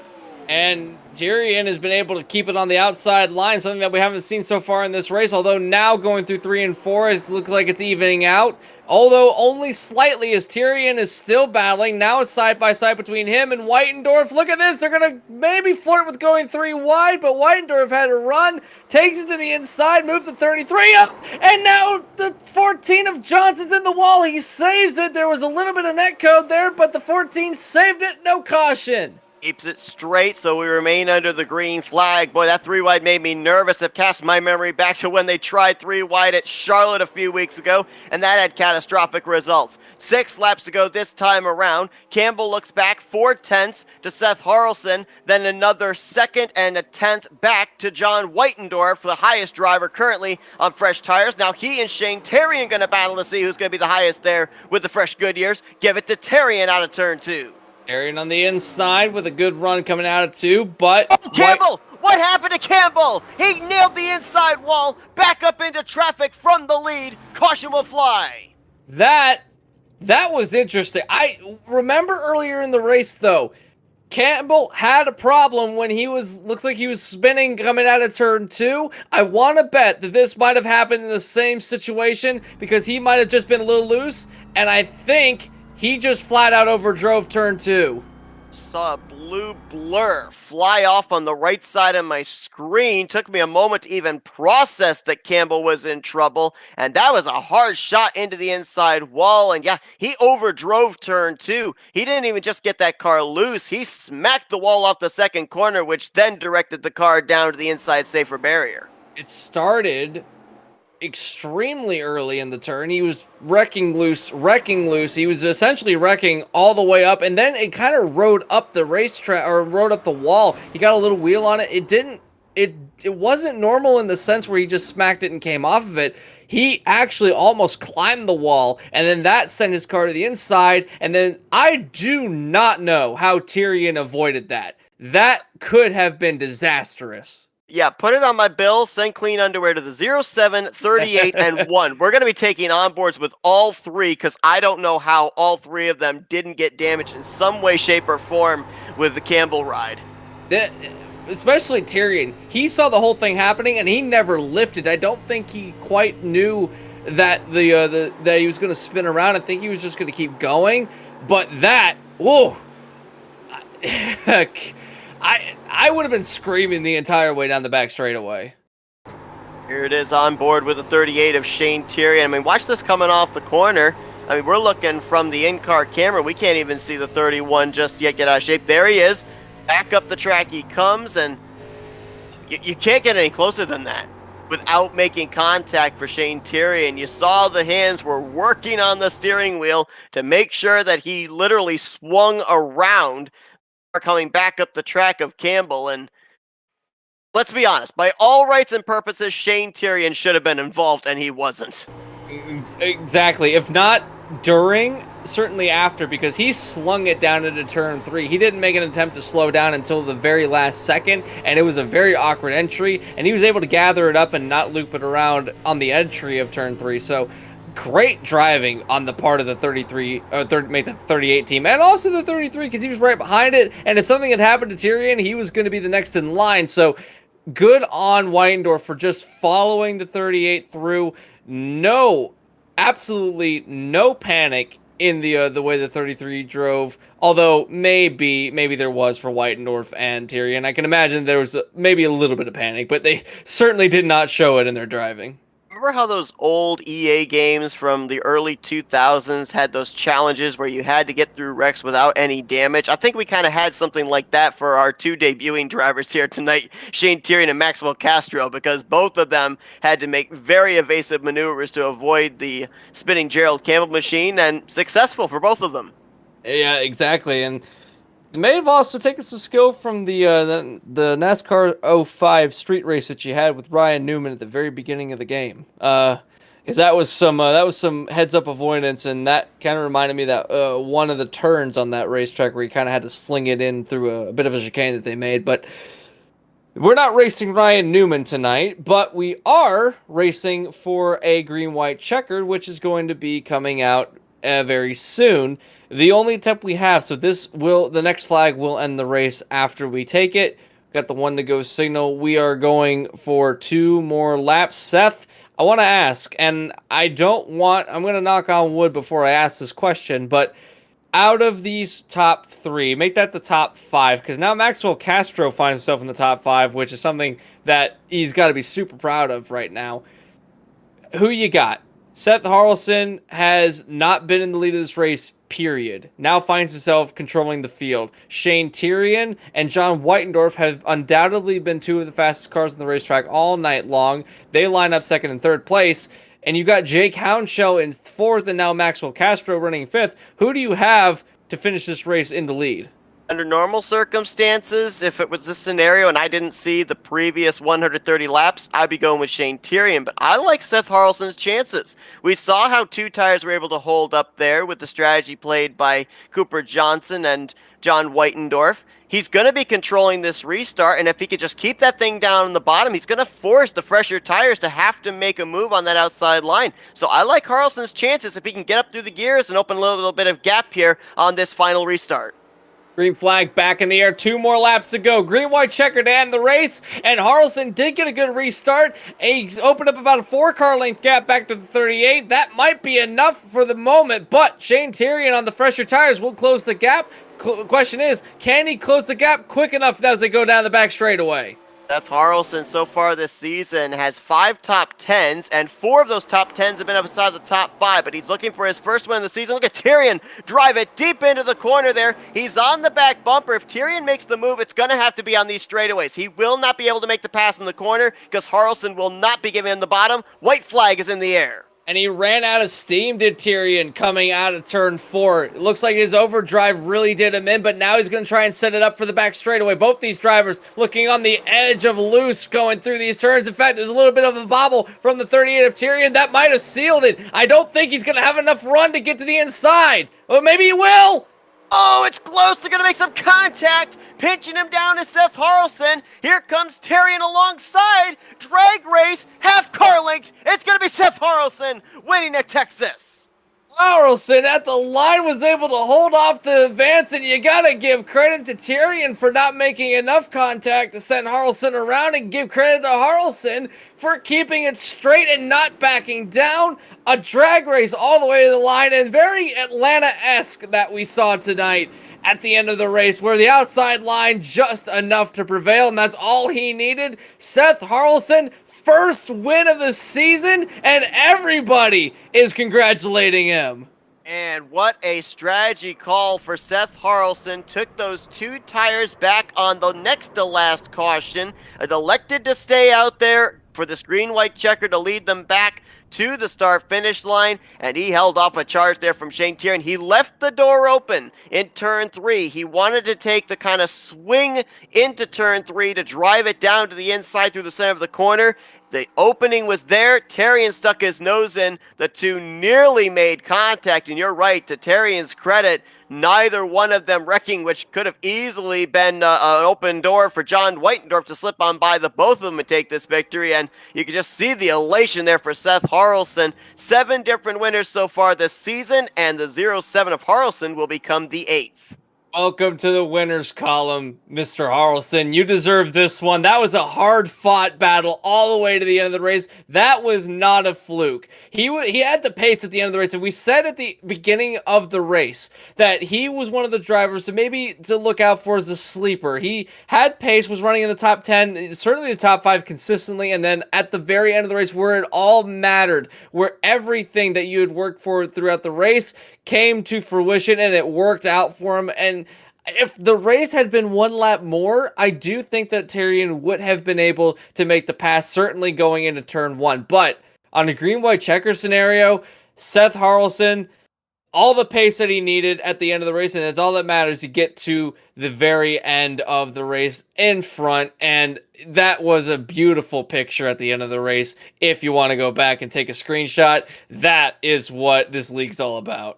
At half car length translated to 42 one-thousandths of a second between Harrelson and Shane Terrian. And I do believe that is Seth Harrelson's first win in the Vintage Cup Series here in G-Force as well. So congratulations to him. You had 2 drivers that were battling it out there to the start-finish line for the first win of their career here in the Cup Series. John Whitendorf had a battle as well with Jake Hounshaw in that final lap. He's going to hang on to that final podium position, though, over the 0-2. So Whitendorf, with a strong top 3 run, he will continue to extend his points lead heading to Daytona. And how about Maxwell Castro? How about both of the debuting drivers here tonight? We saw Shane Terrian back in the Grand National Series, but first time here tonight in the Cup car, Maxwell Castro, the NASCAR esports driver for Ganassi over on the PS4. Both of them top 5 performances here tonight.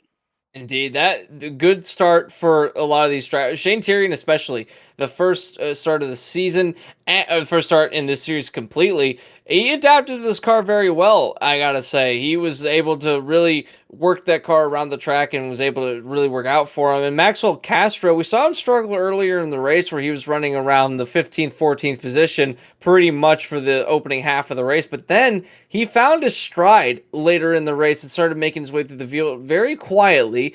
But while other drivers around him were having struggles, he was very consistent. He never really got into trouble, running a very solid race. Didn't make that much noise, and that's the best thing that you can have from a driver that is just starting out in a league that he's not familiar with and a car he might not be familiar with, is staying just consistent, run your own race, gets a 5th place out of it. So the consistency from start to finish, that was what Castro did.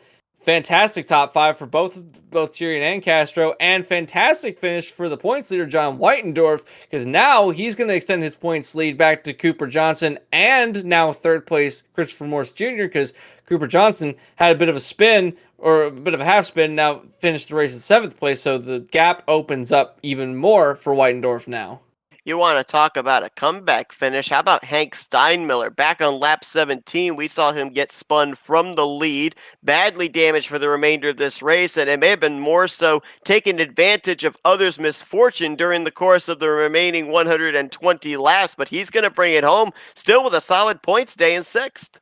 Yeah, that just proves that you got to run all the laps. Never give up. There's plenty of time in a race to make up those gaps, and coming from an endurance racing perspective, say you approach a 6 or a 24-hour race, you don't give up just because you have misfortune. You've got time. You can make up some ground. You might have some lucky breaks. You might have some more hardship, but you don't know unless you run on the laps. And certainly, Steinmiller knew that. Ended up getting a 6th place after getting wrecked in the lead. So that is going to be good news for him going through the point standings, because he's going to make another dent into the top 3 in the point standings and a little bit closer to Christopher Morse Jr., who tonight had extreme hardships. In fact, a couple drivers that had some hardships that were big names in the point standings at least. Ryan Lutz, one of our only multi-time winners this season, and Christopher Morse Jr., another multi-time winner this season, both DNF and both outside the top 10.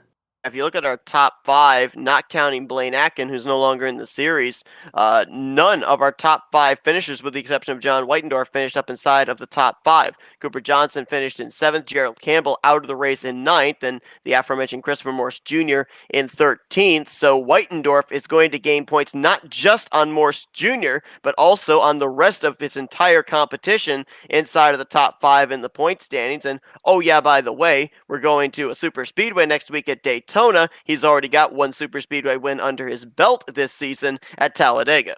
Anything's possible at the super speedways, and for him, it's going to be go into the race and try to replicate what you did at Talladega, and know that you have some tracks that you've coming up to that you are favored to win at, and that's really got to be a little good thought inside his mind right now, knowing that he's got some tracks coming up on the schedule that he is very comfortable at, knowing that this points lead, he might be able to run away with it at this point with the hardships.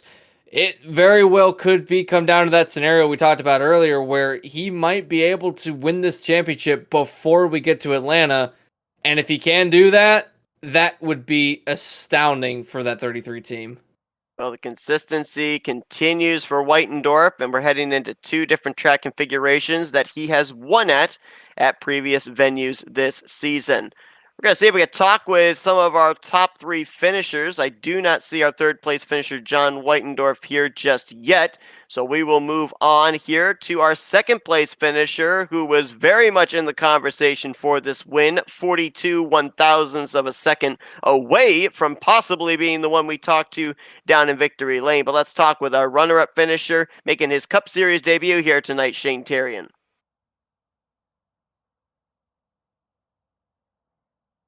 Hey Shane, it's Anthony and Seth up here in the FRM booth. You got us? I got you. Wow. A nail biter up here for us, but I gotta wonder what it was like down there in the cockpit of that 38 machine. You got the run to the inside. The opening was there just enough for a car to be able to fit in. Did you have enough power to be able to move him maybe up the track coming off of turn 4 to get him at the line? What could you have done different to make sure that you were going to be on the winning end of that photo finish?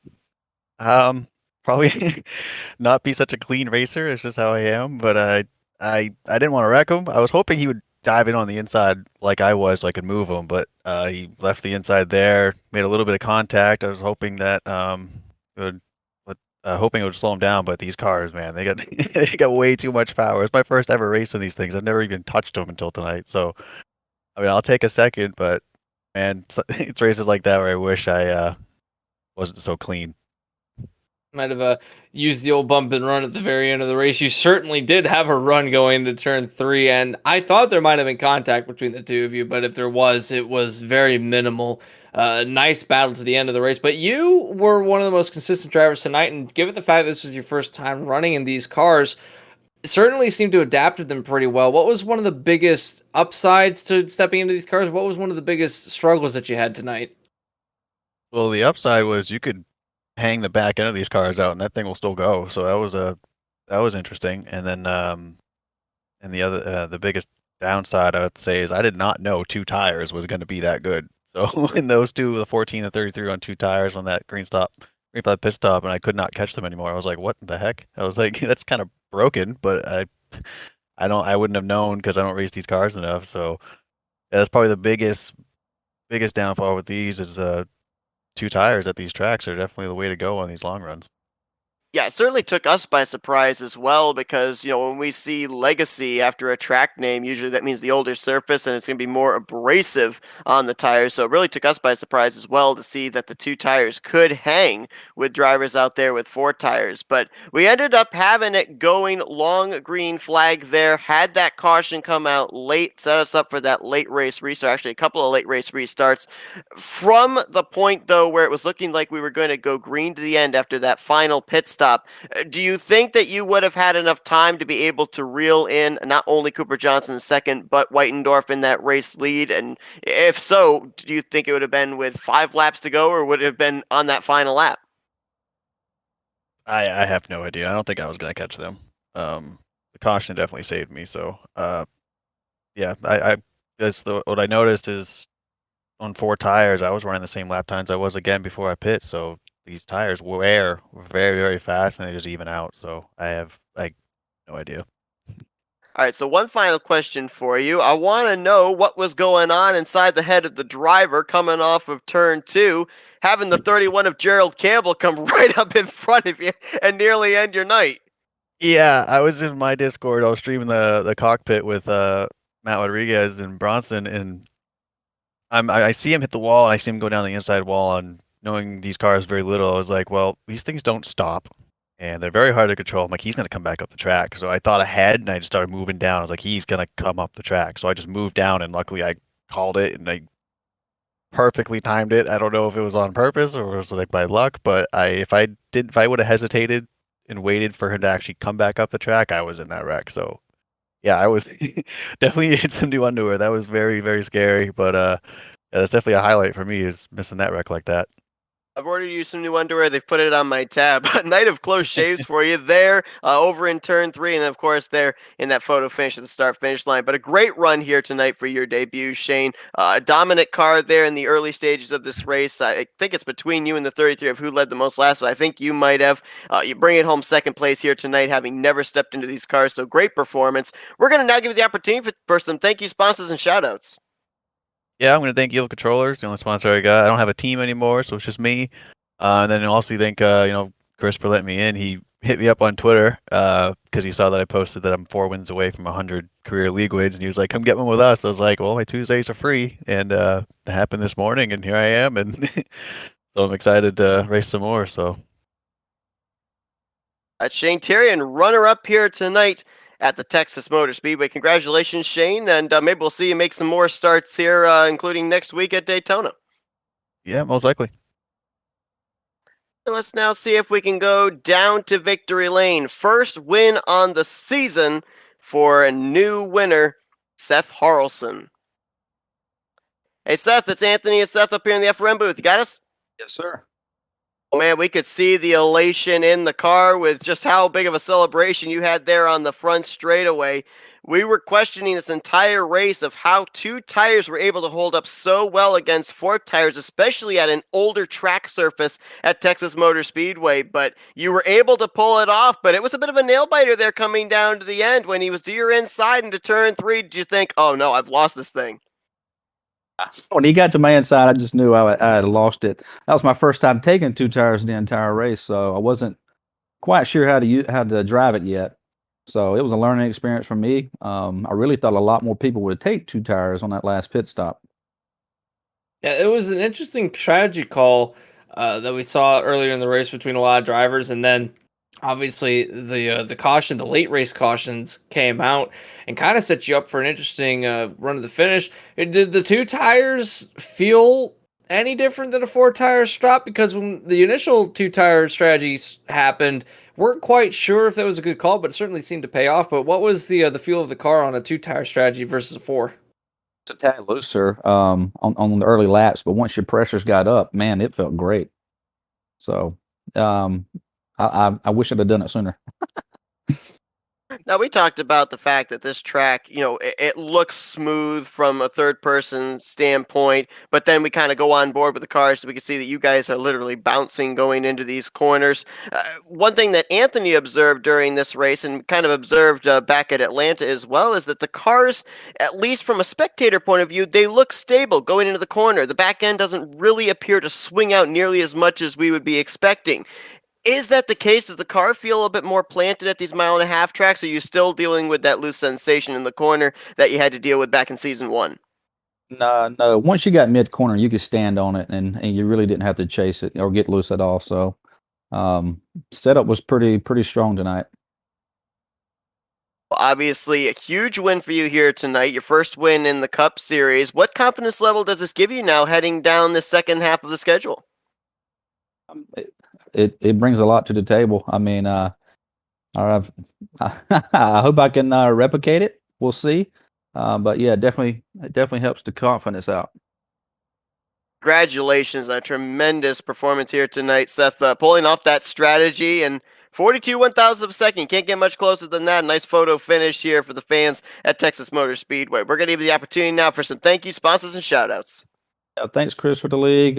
Thanks, Shane, for racing me hard and clean there to the line. That was a lot of fun. That's all I got. Thank you guys. I appreciate the broadcast. That's Seth Harrelson. He gets to celebrate in victory lane here tonight in the BraveRifle.com 200 at Texas Motor Speedway. Once again, congratulations, Seth, and best of luck here trying to continue on this momentum down the remainder of the season. Thanks, guys.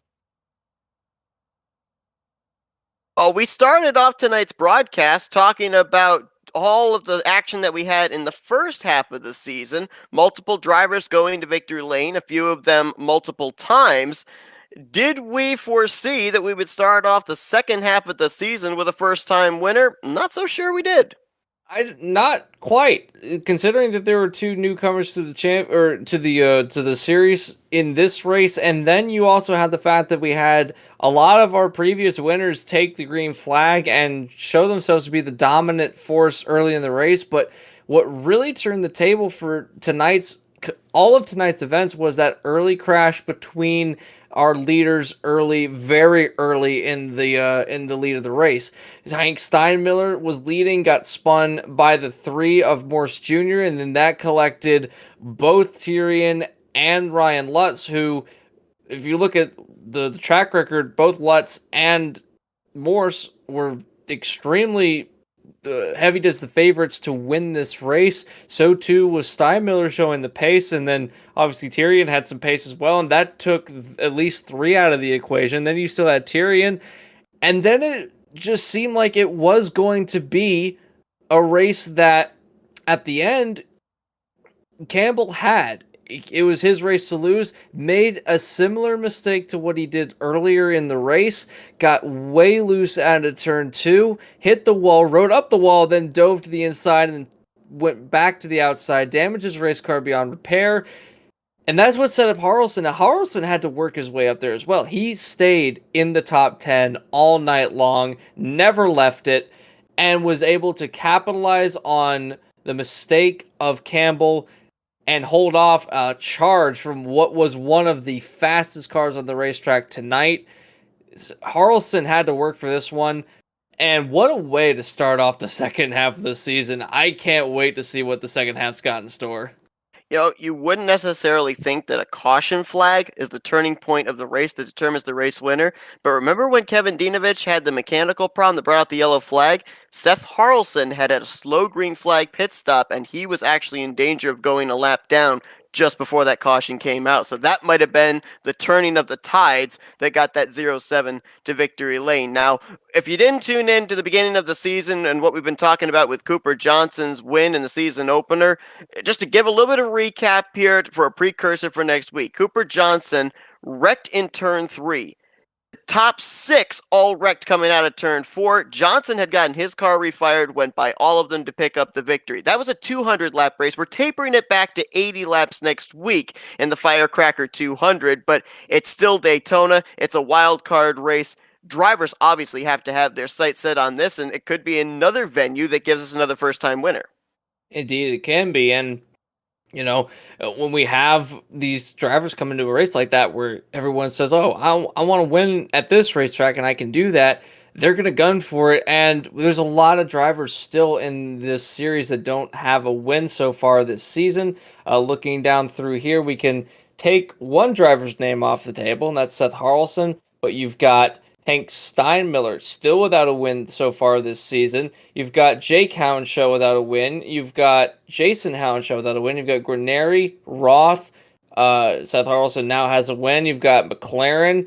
These drivers have shown pace so far this season. They have been up there when they need to be, but unfortunately sometimes they have instances that happen that just take them out of a running. But with those drivers still looking for their first win of the season, they're eyeing places like Daytona to really make a charge and put their name in the win column. And we saw here tonight Shane Tyrion and Maxwell Castro make their Cup Series debuts. A lot of times, super speedways will draw drivers out of the woodwork, and we may see a couple more drivers make their debuts next week at Daytona. But here tonight, Seth Harrelson gets to burn it down at Texas Motor Speedway, winning the BraveRifle.com 200. Anthony, a bit of an up and down race, one that had us with more questions than answers, but at the end of the night, an exciting first-time winner. Appreciate you joining me in the booth. Always fun calling races like this. I love seeing races come down to a last-minute call and a last-minute birth of good luck. And can't wait to see what the rest of the season has in store because we got a championship to settle coming soon. We do. We continue to make our way towards Atlanta Motor Speedway, where that championship trophy will be hoisted. Next venue for these drivers next week, Tuesday evening at 9 p.m. Eastern Standard Time. The green flag will fly for the Firecracker 200, our second trip to the Daytona International Speedway here on the schedule. Next time you'll see us here at Flatout Racing Network will be this coming Friday night, second race of the playoffs for Backfire Sim Racing, as they will take to the Midwestern Short Track of Iowa. But for Anthony McCurry, I'm Seth Cole. Enjoy the rest of your Tuesday night as you've been watching another broadcast courtesy of the Flatout Racing Network. This broadcast is the copyrighted work of Flatout Racing Network and may not be rebroadcast, retranslated, or used in any form without the express written consent of Flatout Racing Network and iRacing.com Motorsports Simulations. Flatout Racing Network would like to thank you for your support, and we hope you enjoyed tonight's broadcast.